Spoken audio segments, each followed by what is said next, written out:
নমস্কাৰ গাইজ, মই মোৰ ইউটিউব চেনেল নিউ ড্ৰিম ব্লগলৈ আপোনালোকক স্বাগতম জনাইছোঁ। আশা কৰোঁ সকলো ভালে কুশলে আছে। গাইজ, ৰাজ্যত লোকসকলে ট্ৰেডিঙত বিনিয়োগ কৰি হাজাৰ হাজাৰ টকা লাখ লাখ টকাৰ লোকচানৰ সন্মুখীন হৈছে। কিন্তু এগৰাকী যুৱক যি নেকি কম বয়সতে কোটিপতি হ'ব পাৰিছে এই ট্ৰেডিঙত বিনিয়োগ কৰি।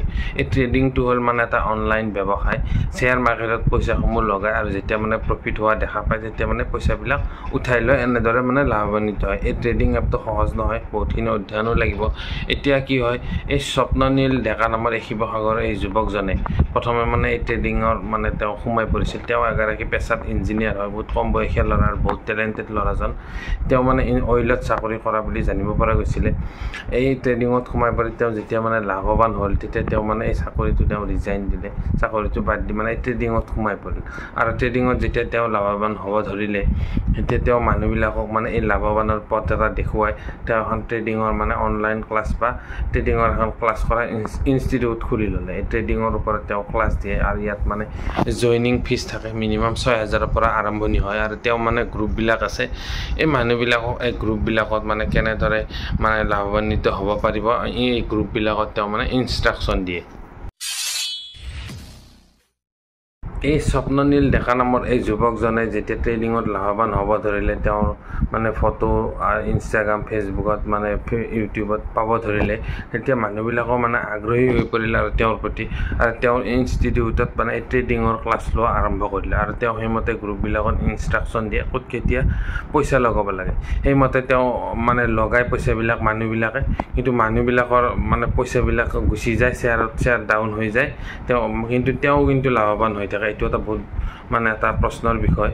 তেওঁ কেনেকৈ লাভৱান হয়? সকলো মানুহৰে পইচা হেৰাই, বহুতে কি কান্দা কাটাও কৰে।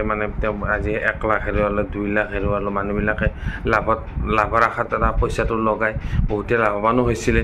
কিন্তু যেতিয়া মানুহবিলাকৰ পইচাবিলাক যাব ধৰিলে তেতিয়া এই অভিযোগ কৰা মানুহবিলাকে অভিযোগ কৰা আৰম্ভ কৰি দিলে।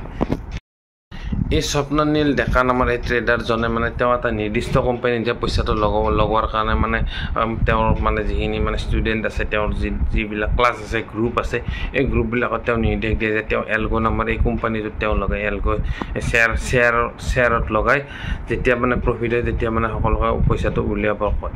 এতিয়া কি হয়, মানুহবিলাকে যেতিয়া তেওঁক বিশ্বাস কৰি পইচাবিলাক লগাব ধৰিলে তেতিয়া কমপ্লিট পইচাবিলাক যাব আৰম্ভ হ'ল। আৰু বহু হাজাৰ হাজাৰ লাখ লাখ কোটি টকা ইতিমধ্যে শ্বেয়াৰত গুচি গৈছে মানুহবিলাকৰ।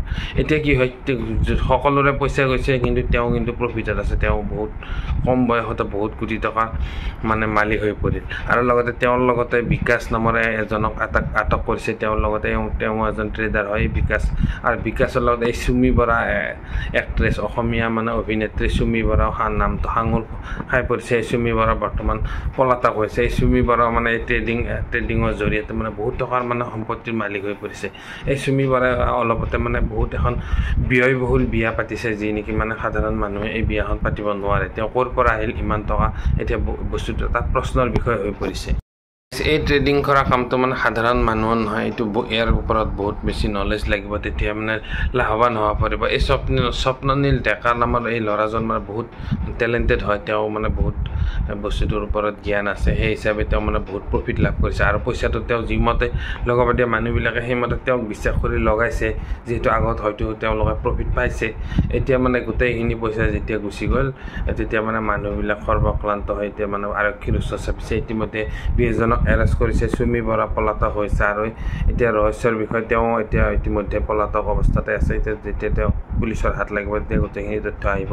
এই পইচাটো তেওঁ ক'ত নিছে, কোনে কেনেকৈ নিছে, সকলোৰে পইচা হেৰাল, কিন্তু এই স্বপ্ননীল ডেকাৰ কিন্তু পইচাটো নগ'ল। এতিয়া সন্দেহৰ বিষয় যে এই কোম্পানীৰ লগত এই স্বপ্ননীল ডেকাৰ কিবা টাই আপ আছে নেকি, যাৰ পৰা নেকি তেওঁ কমিশ্যনটো পায় নেকি? এতিয়া এটা বহুত ডাঙৰ প্ৰশ্নৰ বিষয়। গতিকে আজিৰ ভিডিঅ'ত মই ইমানতে সমাপ্ত কৰিছোঁ। আপোনালোকে কমেণ্ট কৰি জনাবচোন ভিডিঅ'টো কেনেকুৱা ধৰণৰ লাগিল। আৰু এই যি অনলাইন ট্ৰেডিং ব্যৱসায়, এই ব্যৱসায়টোত ভাল নে বেয়া আপোনালোকে কমেণ্ট কৰি জনাব নিশ্চয়। গতিকে আজি ভিডিঅ'টো মই ইমানতে সমাপ্ত কৰিছোঁ। চাই থাকিব মই নিউ ড্ৰিম ব্লগ চেনেলটো।